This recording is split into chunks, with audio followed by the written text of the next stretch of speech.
Exercise 1. Music in New Orleans. Listen to the conversation and fill in the missing information in the notes below. Hi, Mike. Do you like jazz? Yes, very much. And I like to dance to jazz too.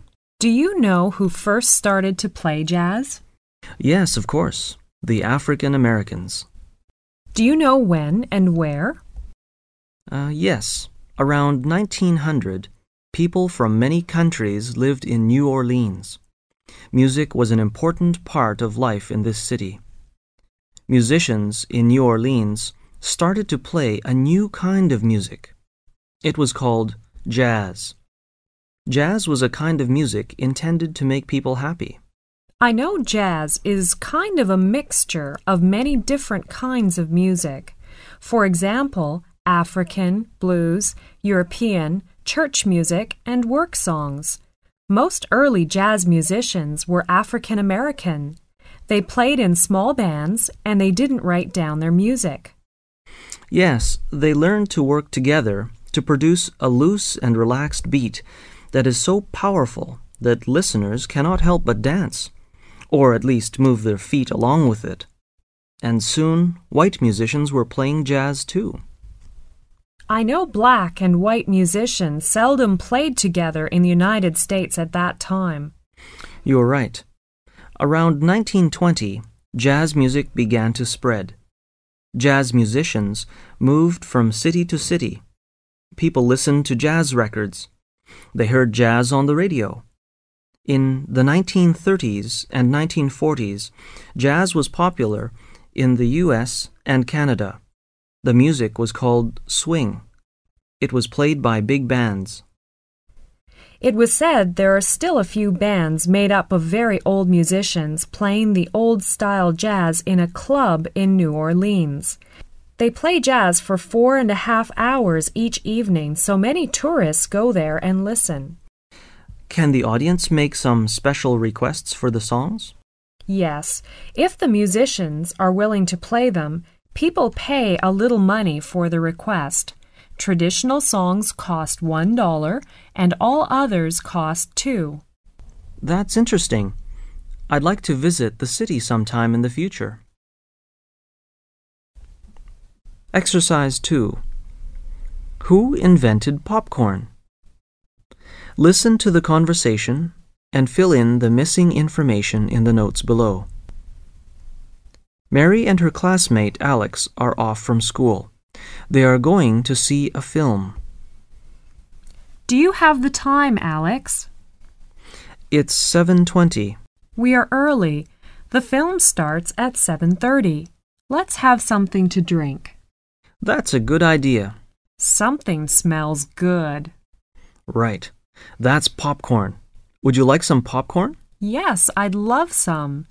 Do you know who invented popcorn? It is said that popcorn is a delicacy that was developed by the Indians of North America. When did they invent it? It has been dated back thousands of years. I see. Do you know that the Indians were not only eating popped corn, but they also used popped corn in headdresses, necklaces, and in religious ceremonies? Yes, we have seen these in some films, and according to most sources, a deerskin bag full of popcorn was served at the first Thanksgiving dinner at Plymouth Rock in 1621. You know, popcorn's popularity grew during the Depression of the 1930s, when people realized that a little popcorn could go a long way. But its success was clinched when movie theaters across the continent started serving the snack. By 1947, 85% of movie houses were selling popcorn at their concession stands. Oh, the movie's about to start. Let's go. Exercise 3. Lobsters. Listen to the talk and fill in the missing information in the notes below. Good morning, everyone. Today I will talk about lobsters. Many of our listeners wrote to me to ask if lobsters really scream when they are boiled, and why they turn red when they are cooked? These are very good questions. Well, let me ask you a question. If you were sitting in a vat of boiling water, wouldn't you scream and turn red too? But in the lobster's case, there is no scream, and there is a chemical reason for the change in color. Noises are produced as a lobster is boiled alive, but the sounds are not voices. As the lobster's body heats up in the shell, pockets of air in the cavities and joints expand. If enough pressure builds inside the body, the air will make whistle-like sounds as it escapes through small openings in the shell. As for the color shift, a lobster's shell contains red pigment molecules that combine with a protein to create the camouflaging colors of the lobster. Live lobsters are usually blue-green or brown with flecks of yellow.